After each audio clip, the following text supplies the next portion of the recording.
지난 주말 이스라엘이 이란의 보복 공격을 단행했습니다.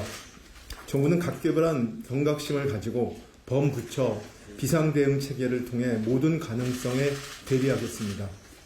특히 펀더멘탈과 괴리된 금융외환시장이 과도한 변동성에 대해서는 관계기관 공조하에 상황별 대응 계획에 따라 신속히 대응하겠습니다.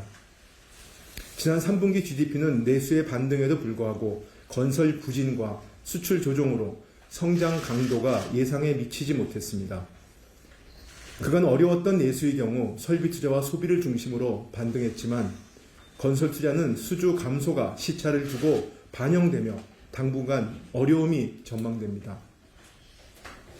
향후 고물가 고금리 완화, 실질소득 증가가 내수 여건을 뒷받침할 것으로 예상됩니다만 소상공인 등 취약 부분 어려움이 여전하므로 정책적 노력을 더욱 강화해야 합니다.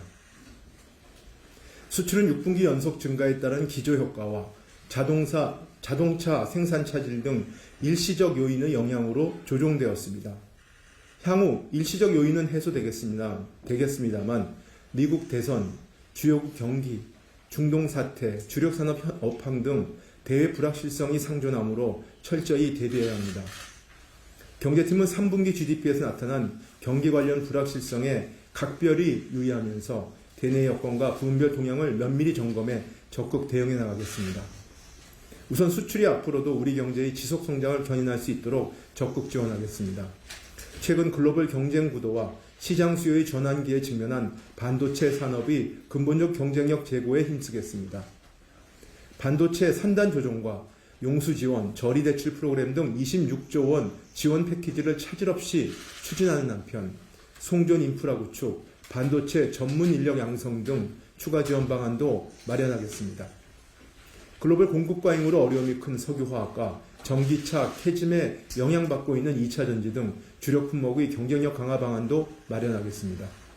석유화학은 고부가 가치 기술 개발과 친환경 전환을 촉진하고 2차 전지는 특화단지 인프라 지원과 함께 공급망 안정화 기금을 통해 안정적인 원재료 수급을 뒷받침하겠습니다. 내수회복 가속화를 위해 건설 투자, 소상공인 등 취약 부문에 대한 맞춤형 지원을 한층 강화하겠습니다.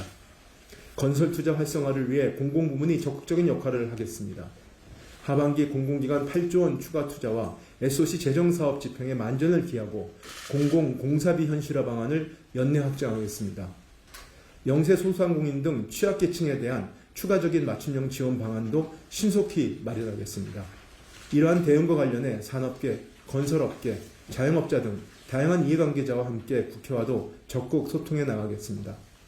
이와 함께 우리 경제의 성장 잠재력을 제고하기 위한 구조개혁 노력도 더욱 가속화하겠습니다. 근본적 성장 기반을 지속 확충해 미래 세대의 먹거리와 일자리 기회를 넓히고 경제의 지속 가능성을 높이겠습니다. 금년 세수 결손에 따른 민생 경기 영향도 최소화하겠습니다. 국세 수입 재추계에 따라 금년 예산 대비 부족할 것으로 전망되는 29.6조 원에 대한 재정 대응 방안을 관계부처 협의를 거쳐 마련했습니다. 정부는 추가 국채 발행 없이 가용 재원을 활용하여 금년도 세출 예산을 최대한 차질 없이 집행하겠습니다.